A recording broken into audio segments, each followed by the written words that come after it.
Assalamualaikum warahmatullahi wabarakatuh.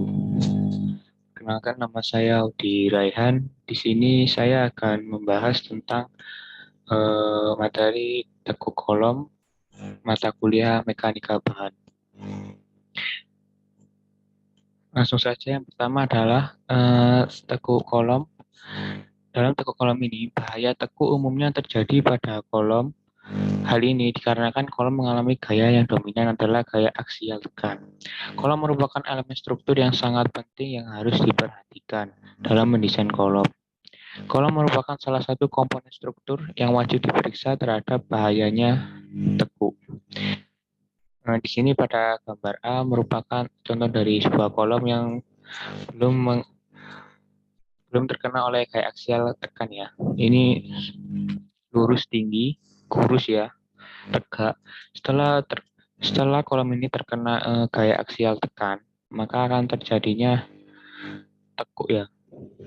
Dari lurus tadi akan terjadinya tekuk kolom ini seperti ini. Karena adanya akibat dari gaya aksial tekan ini mengakibatkan kolom ini menjadi tekuk.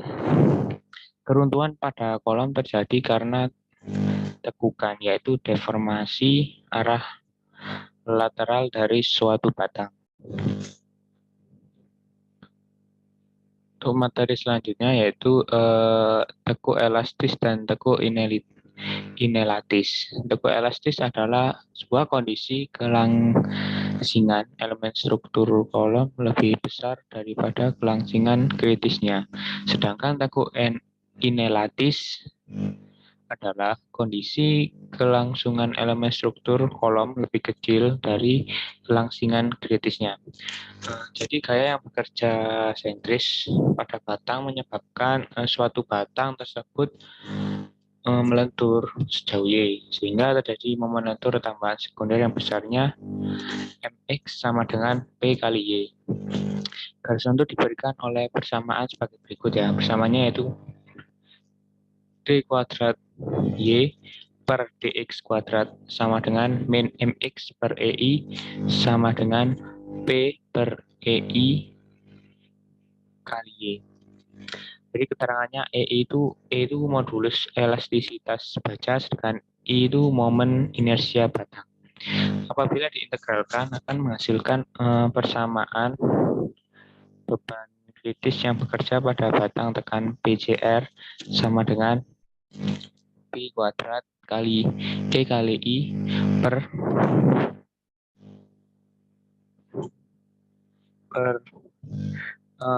kuadrat.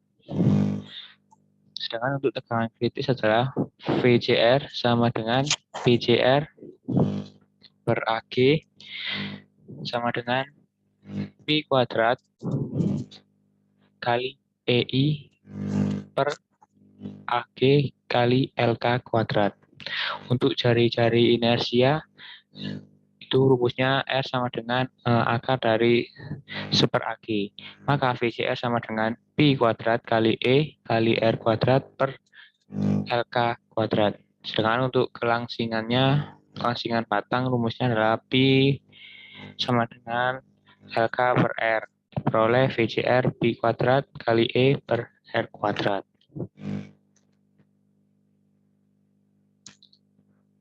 Untuk tekuk inelastis, besaran modulus elatis E menurun menjadi E plus atau E lebih besar dari EF. Maka rumus elastis berubah menjadi VCR P kuadrat kali EF per P kuadrat. Untuk materi selanjutnya adalah beban kritis pada kolom. Merupakan peralihan antara kondisi stabil dan kondisi tidak stabil terjadi pada gaya aksial khusus yang disebut beban kritis kolom atau PCR. Rasio panjang kolom terhadap jari-jari minimum penampang melintang kolom disebut kelangsingan kolom atau L per R. Kolom langsing panjang itu PCR sama dengan P kuadrat kali EI per L kuadrat. Di mana E sama dengan modulus elastisitas dan I itu momen luasan minimum penampang melintang terhadap sumbu yang melalui titik berat. dan L sama dengan panjang kolom. Materi selanjutnya yaitu panjang teku kolom. Panjang teku atau LK batang tekan sangat tergantung kepada jenis peletakannya. Seperti kolom dengan tumpuan jepit dapat mengekang ujungnya dari berotasi dan translasi, sehingga mampu menahan beban yang lebih besar dibandingkan tumpuan sendi. Berikut macam-macam panjang tekuk. Macam-macam panjang tekuk berdasarkan tumpuannya itu ada 4, yaitu kolom dengan tumpuan sendi-sendi, lalu kolom dengan tumpuan jepit di atas, lalu kolom dengan tumpuan jepit-jepit, dan yang terakhir adalah kolom dengan tumpuan jepit sendi.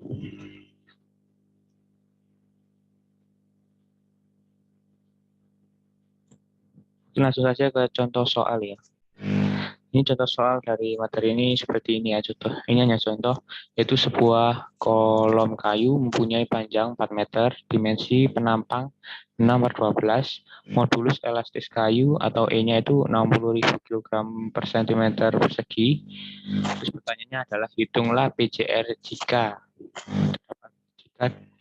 di dua kondisi ini, yaitu kondisi kedua ujung sendi dan kondisi jepit bebas. Jadi untuk langkahnya yang pertama yaitu kita harus menghitung momen inersia atau IX dan IY dari kolom ini. Langsung saja IX-nya itu 1/12 kali B kali H pangkat 3. Kita masukkan saja ya 1/12, B-nya tadi 6, H-nya itu 12. Lalu didapatkan hasil 864 cm. Untuk IY-nya juga sama, tinggal masukkan ini pangkatnya di B, jadi 6 pangkat 3, hasilnya 216. Dari kedua momen ini dapat kita ambil ya angka terkecilnya, yaitu kita lihat dari 864 dan 216, yang terkecil yaitu 216. Jadi kita akan mengambil yang 216. Oke, langkah kedua yaitu kita tentunya menghitung PCR-nya ya. Yang pertama adalah menghitung PCR dari sendi-sendi. Rumus PCR tadi, sendi-sendi itu E kali I kali Pi kuadrat per L kuadrat. Kita masukkannya. E-nya tadi berapa? Elastis kayu E-nya tadi 60.000, kita masukkan. I-nya tadi I-nya 216 ya. Ini kan inersia tadi kita ambil dari yang terkecil yaitu 216, B-nya 3,14 pangkat 2 per L-nya itu 400, untuk L-nya 400. Lalu kita jumlahkan, ketemunya hasilnya ini, kita konversikan ke kilonewton, jadi hasilnya 7,994 kilonewton. Untuk menghitung PCR tumpuan jepit bebas itu hampir sama, cuman ini L-nya dikalikan dengan 4 dan ditemukan hasil yaitu dikonversikan ke kilonewton jadi 1,996 kilonewton. Sekian dari presentasi saya, kurang lebihnya mohon maaf. Assalamualaikum warahmatullahi wabarakatuh.